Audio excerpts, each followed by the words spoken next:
الحمد لله نحمده حمدا يليق بجلاله ونستعينه استعانة تليق بكماله ونستهديه هداية من أقر بعظمته وجلاله ثم نصلي ونسلم على سيدنا محمد وآله أما بعد.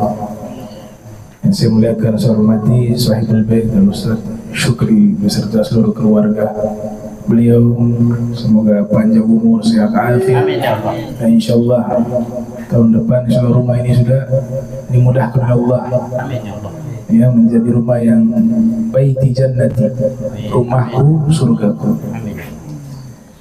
Makna baiti jannati, rumahku surgaku, itu bukan karena keindahan rumah yang megah, yang indah, tapi di dalamnya tidak pernah dibacakan maulid Rasul, tidak pernah digunakan untuk sholat, tidak pernah digunakan untuk memberi sedekah, makan kepada orang lain. Itu sekalipun bentuknya indah, itu kuburan.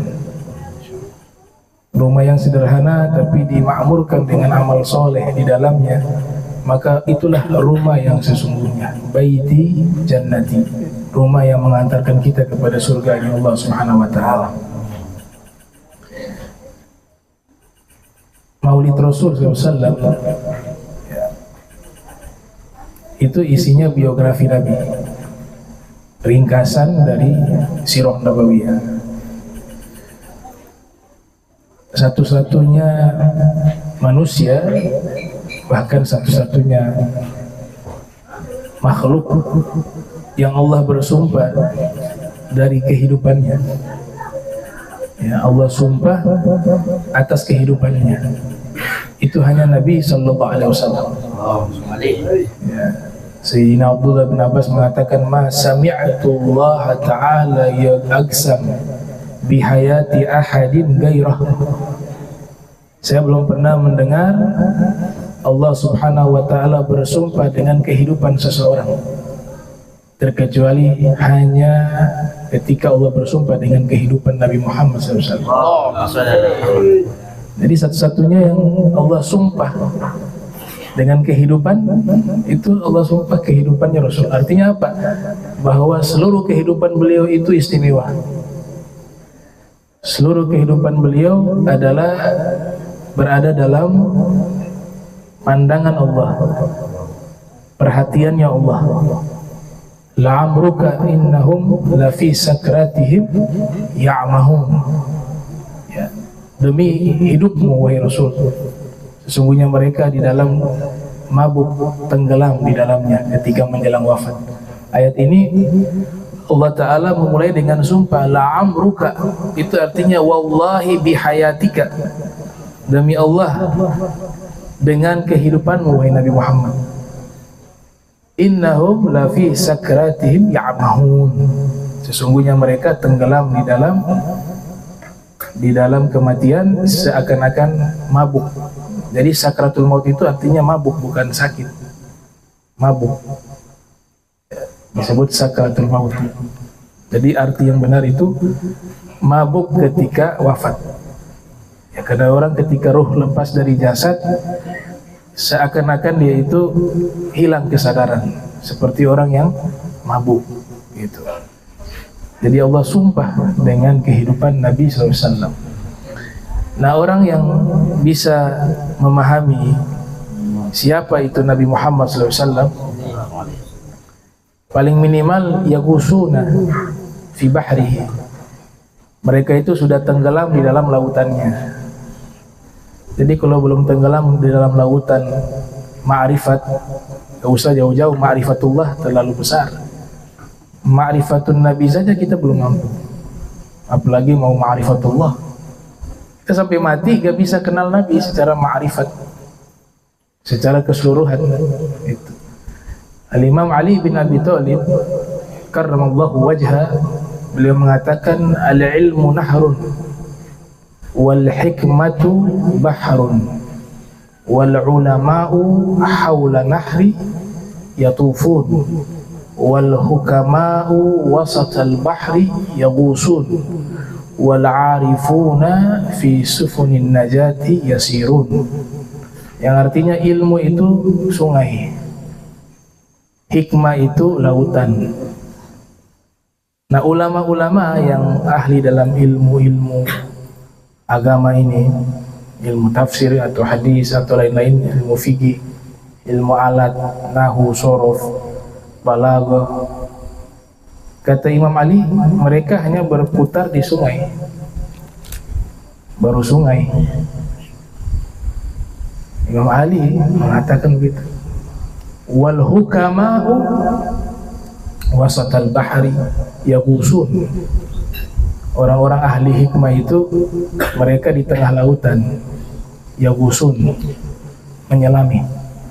Nah, ini baru sudah kenal setitik dari ma'rifat Nabi Muhammad. Ya, makanya dikatakan yu'til hikmata may yasha wa may yu'tal hikmata faqad utiya khairan katsira. Orang-orang yang diberikan hikmah diberikan kebaikan yang banyak. Salah satu kebaikan yang banyak itu apa? Ya, bisa mengenali Nabi Muhammad sallallahu alaihi wasallam. Wal 'arifuna fi sufunin najati yasirun, dan orang-orang arif billah, orang-orang yang sudah mengenal Rasulullah SAW, maka mereka itulah yang mengenal Nabi, tapi belum sampai ke tahap hakka ma'rifah. Ya, masih, ya, bahasa Al-Quran ilmul yakin, ya, belum sampai ke hakul yakin, apalagi ainul yakin. Ainul yakin, hakul yakin, mungkin ilmul yakin. Ya, karena para sahabat sepakat yang hidup bersama Nabi, ma'arafnahu illa zillah, tidaklah kami mengenal Nabi Muhammad kecuali yang kami kenal bayangannya.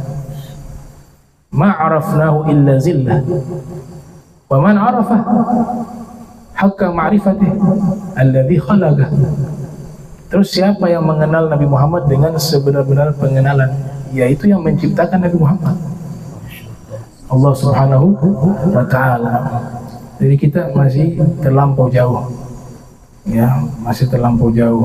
Makanya jangan sedikit-sedikit bahwa Nabi ini acara insyaallah Nabi yang undang, ya, acara saya ini yang undang Nabi.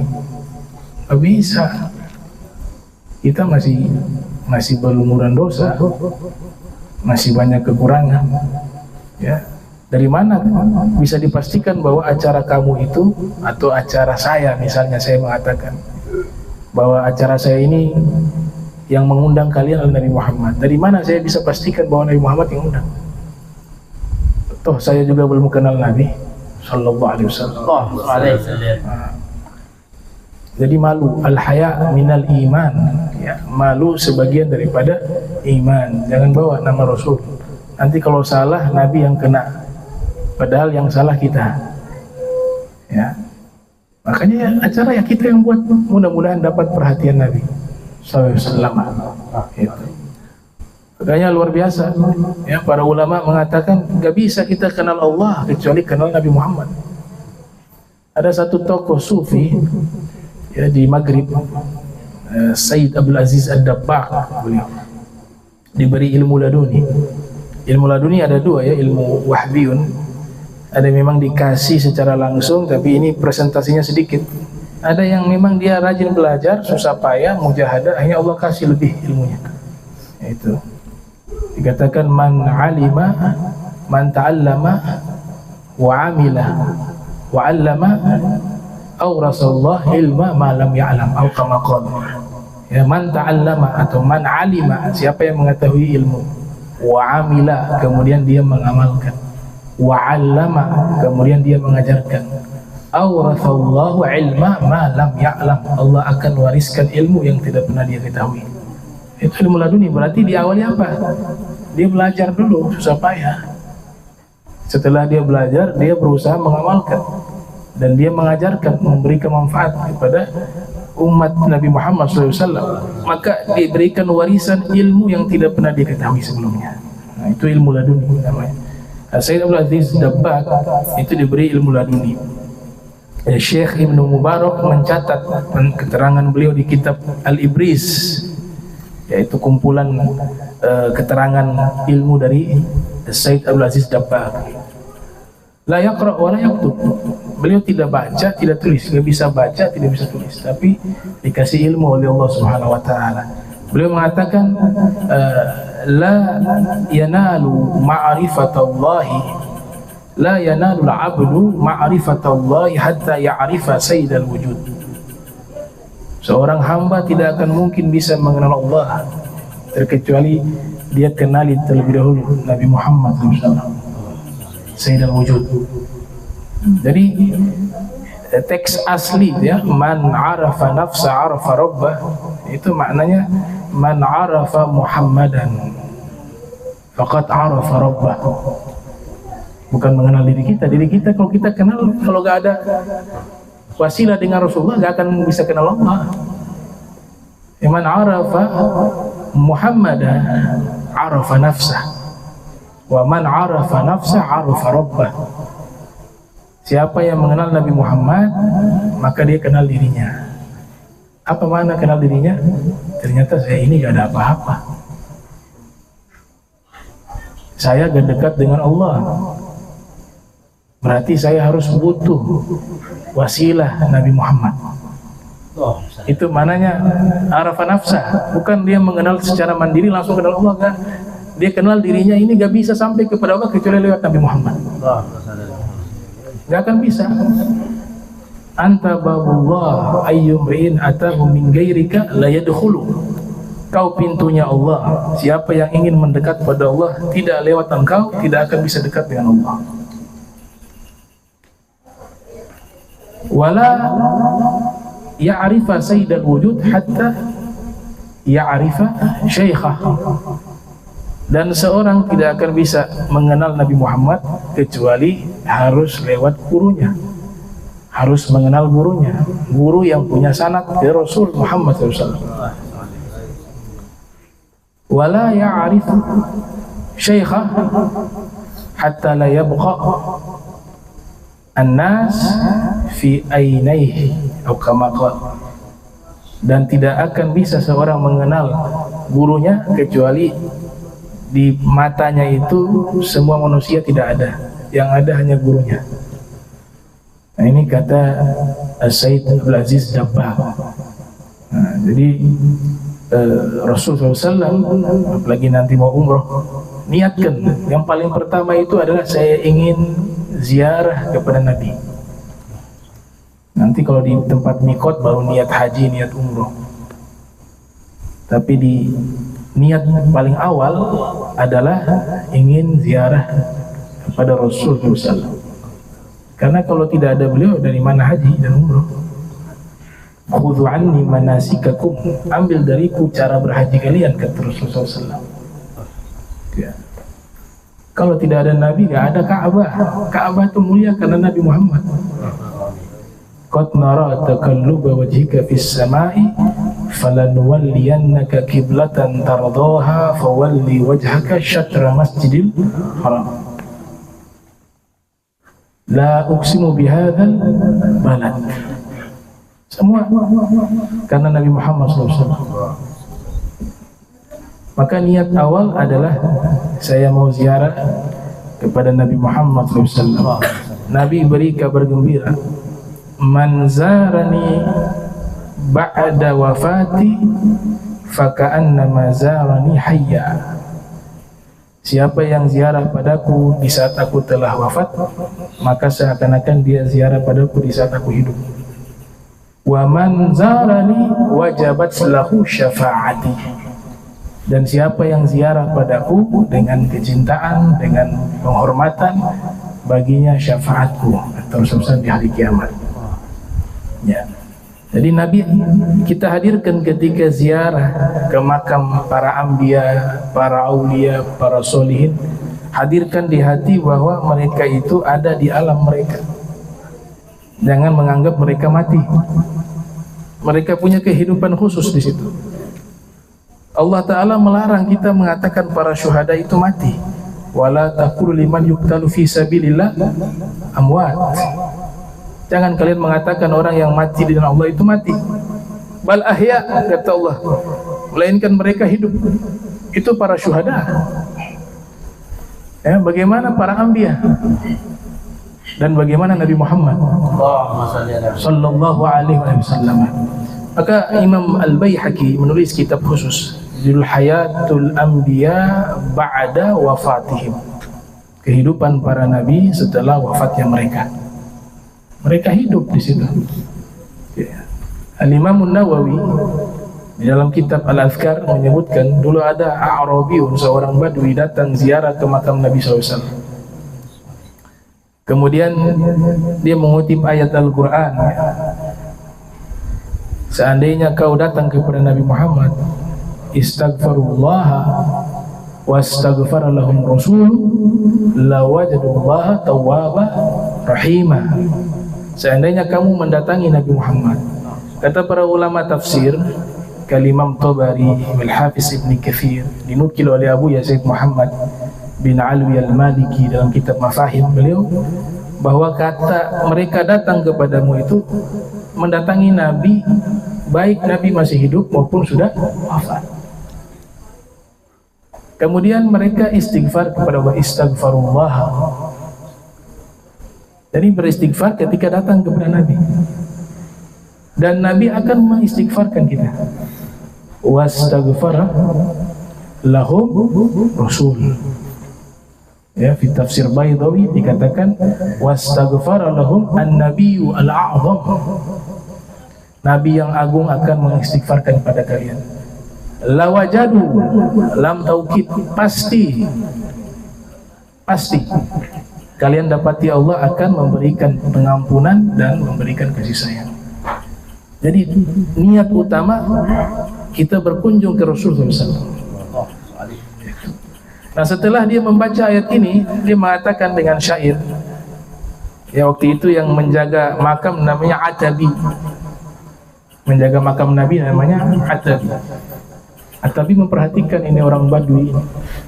Setelah mengutip ayat, kemudian dia membacakan syair, ya khaira man dufina bil qa'i a'zamahu fataba min tibihinnal qa'u wal akamu nafsi fida'un liqabrin anta sakinuhu fihi al-afafu wa fihi al-judu wal karamu anta habibullah qad turja syafa'atuhu inda sirati ma zallat qadamu laulaka ma khulikat syamsun wala qamarun wala sama'un wala lawhun wala qalamu. Ini lanjutannya dari Imam Al-Bur'i, yang artinya ya sebaik-baiknya orang yang dimakamkan di tanah ini. Tanah ini menjadi mulia karena sebab ada engkau di dalamnya. Jiwaku sebagai tebusan atas kuburan yang engkau tempati di dalamnya, yang penuh dengan kesucian, kemuliaan dan kedermawanan. Kau kekasih Allah yang diharapkan syafaatnya di hari kiamat. Di saat semua langkah kaki kebanyakan dari mereka terpeleset dari jembatan tersebut, maka harapan kami adalah syafaatmu. Seandainya bukan karena engkau, maka tidak diciptakan matahari, bulan, bumi, langit, lauh dan qalam. Itu syairnya Imam Al-Bur'i. Udah selesai dia ucapkan itu syair, Imam Atabi tidur. Arabiyo ini pergi meninggalkan makam Rasulullah SAW. Dalam mimpinya Imam Atabi berjumpa Rasulullah SAW. Kemudian mengatakan, ya Atabi alhiq Arabiyah, wahai Atabi kejar orang Badui tadi. Wa basyirhu bi anna Allah Ta'ala qad ghafara lahu. Kabarkan padanya kabar gembira bahwa fa inna Allah Ta'ala qad ghafara lahu. Allah Subhanahu wa Ta'ala telah mengampuni seluruh dosa-dosanya. Nah, berarti Nabi pantau di situ. Ini riwayat ada dalam tafsir Ibn Kathir, ada juga dalam riwayat Al-Azkar An-Nawawiyah dalam bab ziarah ke kuburan Rasul. Ya, cuma belakangan banyak dihapus cetakan-cetakan yang anti tawassul, anti ziarah kubur kepada aulia wa anbiya wal mursalin, itu dihapus dalam tafsir Ibn Kathir. Juga dirubah bab dalam Al-Azkar yang awalnya bab ziarah ke kuburan Nabi diganti bab ziarah ke masjid Nabi. Ya, padahal yang aslinya itu yang awal tadi. Cerita yang kedua, ada seorang datang di makam Rasulullah SAW. Dia mengatakan, Allahumma anta rabbi wa hadha nabiyyu wa ana abduk wa syaitanu aduk fa in lam taghfir li yahlak abduk wa yahzan nabiyyu wa yafrahu wa in taghfir li yafrah nabiyyu wa yahzan adu wa yanju abdu wa anta akram bi an tuhzina nabiyya wa tufriha aduwa wa tuhlika abda atau kama qala ya. Dia di makam Rasul hadapan Nabi SAW, dia katakan, ya Allah, engkau adalah Tuhanku dan ini nabimu, Nabi Muhammad, ditunjuk kuburannya Rasul, dan syaitan adalah musuhmu. Jika kau tidak mengampuniku, maka nabimu sedih, musuhmu bahagia, setan, dan hambamu celaka, binasa.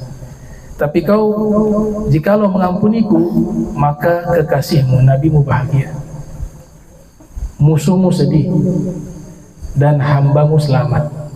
Dan engkau maha mulia, tidak mungkin kau membuat sedih kekasihmu dan membuat senang musuhmu dan membinasakan hambamu. Itu dibaca di hadapan makam Rasulullah SAW. Akhirnya orang ini pergi, penjaga makam waktu itu tidur, bermimpi berjumpa Rasul sallallahu alaihi wasallam. Kemudian Nabi katakan kepada penjaga makam, ya fulan alhiq a'rabiyah wa bashirhu bi anna Allah ta'ala qad ghafara lahu bi husni mas'alatihi. Kejar orang Badui tadi, katakan padanya kabar gembira, atau berikanlah padanya kabar gembira bahwa Allah telah mengampuni seluruh dosanya karena doanya bagus. Bihusni mas'alatih, ya, doanya indah itu. Nah, itu di makam Rasulullah SAW. Jadi yakini itu. Kalau boleh tiba, kalau memang awal di kota Madinah, jangan tidur, mau jam 2 ke jam 3, jangan tidur, langsung jalan kaki. Jangan dulu tahiyatul masjid, belakangan itu. Awal sampai awal tiba, yang pertama adalah ziarah kuburi Rasulullah SAW. Ya, Imam Malik itu sampai gak berani bilang ziarah kuburan Nabi. Gak berani Imam Malik. Imam Malik kalau mau pergi ziarah, mengatakan saya mau ziarah kepada Nabi Muhammad. Beliau gak sebut ziarah ke kuburan Nabi, karena kalau kuburan dianggap mati, kesannya kurang baik. Beliau mengatakan tiap kali pergi ziarah kepada Nabi Muhammad, padahal Imam Malik kan masanya Rasulullah sudah wafat, lahir tahun 93, wafat 179 Hijriah. Tapi beliau mengatakan apa? Azuru ilan Nabi Muhammad SAW. Saya mau ziarah kepada Nabi Muhammad SAW. Nah, ini yang harus kita ambil ilmu dari para imam. Terakhir, ada dulu tokoh sufi namanya Abul Khair Aqta. Ini kisah ada dalam kitab Fadilah Amal, karya siapa? Syekh Muhammad Zakaria Al-Kandahlawi, ya. Ada juga di kitab Hilya, kalau tidak salah, Hilyatul Awliya wa Tabaqatul Asfiya dari Imam Abi Nu'aim Al-Asfahani. Juga kitab Al-Mukhtar min Manaqibil Akhyar, karya Imam Ibn Athir. Ada satu tokoh sufi ini namanya Abu Khair Aqta terputus, tangannya putus, kakinya, ya, kedua tangannya putus kalau tidak salah. Itu karena hukuman potong tangan. Jadi beliau ini mau pergi berdagang di satu tempat, ada kafilah dagang lewat, ikut, ternyata itu rombongan perampok. Hanya ditangkap semuanya, dan semuanya karena mencuri hukum Islam dengan syarat-syaratnya, dipotong tangan. Nah, beliau juga hanya terpotong tangan, padahal beliau tidak bersalah. Nah, tapi kesabarannya itu akhirnya Allah angkat menjadi seorang wali min awliyaillah. Ya, dalam kisah dalam kitab Tabaqatul Awliya li Imam Ibnu Mulaqin yang lahir tahun 723 Hijriah, wafat 804 Hijriah, itu ada satu orang ingin taubat, dikasih tunjuk, kau belajar saja kepada Abul Khair Aqta. Itu seorang wali. Maka ini sang murid pergi ke musolahnya Abul Khair Aqta. Ternyata baca Fatihahnya biasa. Ini murid ini langsung suuzon, nah, masa wali baca Fatihahnya biasa-biasa saja, atau kurang baik baca Fatihahnya. Tajwidnya masih salah ini, ya, tartilnya masih salah, makharijul hurufnya masih keliru. Gak jadi saya tobat di tangannya, gak jadi saya belajar. habis sholat saya mau pulang balik. Itu dalam hatinya begitu. Selesai sholat, ini orang pergi mampir di toilet, di hammam atau di kamar mandi. Dia keluar dari kamar mandi, ada singa di depan. Ketakutan dia. Kemudian keluarlah Abu Khair al-Aqta ini, mengatakan, ya Asad, wahai singa, jangan kau membuat takut tamuku. Singa langsung tunduk di hadapan Abu Khair al-Aqta. Setelah itu kata beliau, pergi, jangan ganggu tamuku. Itu singa pergi. Nah, kemudian beliau memberikan wejangan kepada calon murid tadi, mengatakan, ishtagaltum bi islahi zawahirukum fa khiftum asad wa amma nahnu ishtagalna bi bawatinina ya fa khafana al-asad. Kalian ini hanya sibuk mengurus zahir saja, makanya kalian takut singa. Tapi kalau kami sibuk mengurus bagian batin kami, maka singa yang takut kepada kami. Itu Abu Khair al-Aqta. Beliau ziarah ke makam Rasulullah SAW, melaksanakan ibadah haji 5 hari, tidak makan, tidak minum, nggak ada uang. Sampai di makam Rasulullah SAW, beliau katakan begini, wahai Rasul, malam ini saya jadi tamu, tolong jamu saya. Itu akhirnya malam itu tidur beliau. Ketika beliau tidur malam itu, datang Nabi SAW dalam mimpinya bersama Sayyidina Abu Bakar Siddiq, bersama Sayyidina Umar bin Khattab, bersama Imam Ali bin Abi Thalib. Sayyidina Abu Bakar di kanannya Nabi Muhammad, Sayyidina Umar di kirinya Nabi Muhammad SAW. Di bagian depannya ada Imam Ali, karena Imam Ali ditugaskan oleh Nabi membangunkan. Jadi dalam mimpi juga dia sedang tidur. Kata Imam Ali, "Gum, ya Aba Khair, bangun ya Aba Khair. Itu Nabi sudah tiba itu." Kata Sayyidina Ali. Abu Khair bangun. Tiba-tiba di hadapannya ada Rasul Muhammad SAW. "Ya Aba Khair, kamu tamuku. Ini roti, silakan kamu makan." Nabi kasih roti. Diterima itu roti. Oh, kalau Nabi kasih itu minal jannah, bukan roti yang disebut merek lagi. Ya, bukan roti biasa. Minal jannah. Makan dia. Makan baru separuh. Dalam mimpi itu, di alam nyata dibangunkan. Ada mungkin pengurus masjid. Karena beliau tidur di mimbarnya Nabi, di belakang mimbarnya Nabi. Bangun. Mungkin sudah dekat waktu sholat, disuruh bangun. Ya udah, Abu Khair al-Aqta bangun. Subhanallah, separuh roti masih ada di tangannya. Jadi separuhnya itu makan di mimpi, separuhnya dia lanjut di alam nyata. Ya, man ra'ani fil manami faqad ra'ani haqqa fa inna syaitan la yatamatsalu bi. Ya, Nabi katakan, siapa yang melihat aku dalam mimpi, maka sungguh benar-benar dia telah melihatku, karena sungguhnya syaitan tidak bisa menyerupai diriku. Ya, mudah-mudahan itu jadi amalannya itu sebagaimana dalam kitab atas, perbanyak salawat, sekalipun mau tawaf, mau sa'i, mau wukuf dan lain sebagainya. Kalau ibadah haji, ya doa terbaik itu adalah salawat kepada Nabi Muhammad SAW. Kalau doa-doa yang lain masih kadang-kadang diterima, kadang-kadang ditolak. Kadang-kadang nggak khusyuk, ya Allah nggak terima, pikiran lagi lalai. Tapi yang ini istimewa, lagi khusyuk, tidak khusyuk, lagi bahkan para ulama ria, pamer juga diterima. Amalan yang ria itu dosa. Semua amal soleh diniatkan ria itu dosa, tapi istimewa sholawat tidak dosa, bahkan tetap diterima oleh Allah.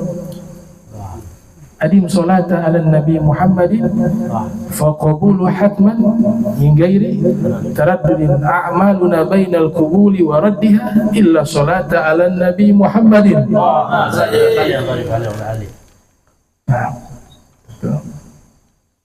Jadi sholawat berbanyak. insyaallah diterima oleh Allah Subhanahu wa taala. Allahumma jam'alna hadha lima marhum wa tafarraqna min ba'dihi tafarruqan ma'suma wa la tajal minna wa la minna shay'un mahruma.